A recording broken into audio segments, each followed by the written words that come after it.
नमस्कार, हमें देवंत बता दें झांसी के अंदर महापौर प्रत्याशी के लिए एक और चेहरा सामने आ गया। आपको बता दें बहुजन समाज पार्टी से टिकट मांगने का प्रयास कर रहे हैं अजय कुमार चौधरी जी हमारे साथ मौजूद है। उन्होंने दमदार एंट्री मारी है और हाल ही आवेदन इन्होंने पेश किया है। माननीय जिलाध्यक्ष जी को जानते हैं कि बहुजन समाज पार्टी कौन सी नीतियों को लेकर झांसी के अंदर महापौर प्रत्याशी के लिए दावेदारी कर रहा है। अजय भैया, बहुत बहुत शुभकामनाएं। धन्यवाद पत्रकार महोदय जी। कितने दिनों की तैयारी थी जो आज महापौर प्रत्याशी बनने के लिए आप सामने आए? तैयारी को तो ऐसा है सर कि कम से कम 5 साल से हम कर रहे थे और सीट का इंतजार कर रहे थे कि अब सीट बदले और हमें मौका मिले, क्योंकि हम एससी में आते हैं, अनुसूचित जाति में सामान्य सीट पे तो लड़ नहीं सकते क्योंकि पार्टी की गाइडलाइन रहती है और पार्टी के प्रति हम 18 साल से पार्टी में काम कर रहे हैं। तो पार्टी का निर्देश हुआ कि आवेदन दिए जाएँ, तो हम जब विभिन्न पदों पे हमने काम किया तो हमें लगा कि पार्टी के लिए हमें आवेदन देना चाहिए चुनाव लड़ने के लिए, तो हमने पार्टी में आवेदन दिया जिलाध्यक्ष जी को।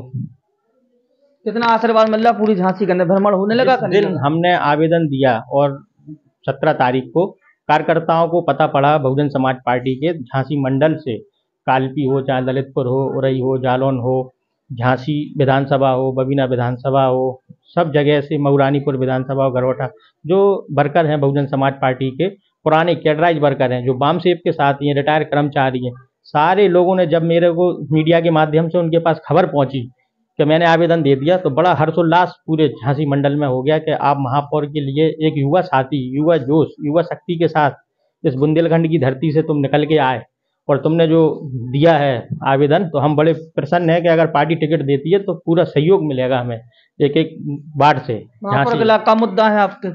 सबसे पहले हमारी प्राथमिकता है बुंदेलखंड राज्य बनाने की। जैसा माननीय बहन जी ने अपने शासन में कहा था कि बुंदेलखंड राज्य हम बनाएंगे, तो दोबारा सरकार आई नहीं और केंद्र में भी, कांग्रेस के केंद्र में भी गेंद बहन जी ने फेंकी थी बहुजन समाज पार्टी से, जब वो मुख्यमंत्री थी उत्तर प्रदेश से, तो उन्होंने कहा था, प्रस्ताव रखा था, लेकिन सेंट्रल वालों ने कभी उनकी बात को माना नहीं। तो हम जब मेयर बनते हैं बहुजन समाज पार्टी से और बैठते हैं नगर निगम में, तो एक अभियान हर वार्ड में यह भी चलाया जाएगा, अपनी तरफ से भी चलाया जाएगा कि हमें बुंदेलखंड राज हमें मिलना चाहिए, जो हमारा जन्मसिद्ध अधिकार है। बुंदेलखंड कभी पिछड़ा है, बुंदेलखंड अभी भी विकास के लिए घड़ियाली आंसू रो रहा है।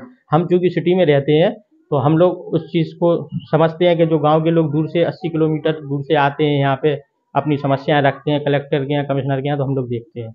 बहुजन समाज पार्टी कितना भरोसा जता रही है आपको टिकट को लेकर?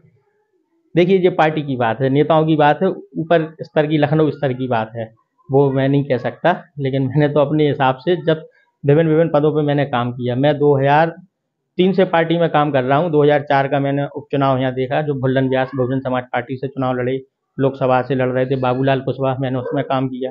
2007 में रमेश शर्मा जी चुनाव लड़े यहाँ से, झांसी विधानसभा से, वो हार गए थे चुनाव, उसमें भी मैंने काम किया। 2009 में लोकसभा लड़े बहुजन समाज पार्टी से, मैंने उसमें भी काम किया।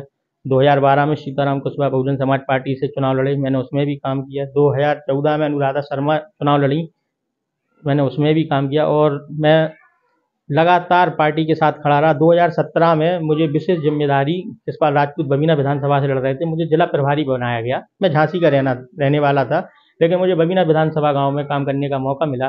मैंने 457 गाँव बबीना विधानसभा के एक बूथ, हर बूथ पे मैं गया, हर बूथ पे मैंने काम किया। लेकिन चूंकि क्या सत्ता से बाहर हो चुके थे 2012 में, तो कार्यकर्ता भी हताश था, निराश था। रतनलाल अहिरवार जी पार्टी छोड़ के चले गए, फर्क कितने पड़े झांसी नगर में? मैं बड़े नेता हैं वो, माननीय मुलायम सिंह के टाइम के, और 4 बार विधायक रहे, वो उनका पार्टी बदलना उनकी फितरत में है। लेकिन मैं एक बात कहूँगा, फर्क पड़े नहीं पड़े? नहीं, बिल्कुल फर्क नहीं पड़ेगा, मुझे तो बिल्कुल ही फर्क नहीं पड़ेगा, बल्कि हम लोग और 10-20 हज़ार वोटों की बढ़त से जीतेंगे। ऐसा कैसा? ऐसा इसलिए क्योंकि अवसरवादी लोग हैं, बार बार पार्टी बदल रहे थे। अभी मऊरानीपुर से करंट में ही चुनाव लड़े वो, और उनकी बेटा लड़े उनके, और उन्हें जो उम्मीद थी कि बसपा उन्हें टिकट दे दे, तो बसपा बार बार कैसे, नए चेहरे को भी तो देखिए। झांसी में भ्रमण हो लगो का नहीं हो लगो आप? हाँ बिल्कुल भ्रमण, बिल्कुल। जनता हमारे साथ है, झांसी की पूरी जनता साथ में है। उन्हें हमें जब सुना और उन्हें लगा, और जनता इसलिए और साथ में है क्योंकि जो झांसी विधानसभा में हम विधानसभा अध्यक्ष रहे, झांसी विधानसभा के हम अध्यक्ष रहे कैलाश साहू के चुनाव के पहले, तो हमने पूरी झांसी विधानसभा में सेक्टर कमेटी में, विधानसभा कमेटी में काम किया।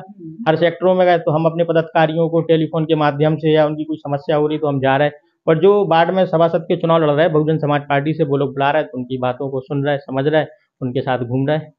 अब तलक भैया जो शुभचिंतक बैठे अजय कुमार चौधरी साहब से, भैया का नाम है? मेरा नाम रामेश्वर है। रामेश्वर जी कितने साथ दे रहे हैं अजय जी को? मैं अजय जी के साथ पूरी तरह से साथ ही हूँ और मैं इनके साथ हमेशा ही रहूंगा। ये मेरे करीब 22 साल पुराने मित्र हैं ये मेरे। हाँ। अजय जी का क्या बचाओगे झांसी की जनता से कि आप पे आक्रोशित हो?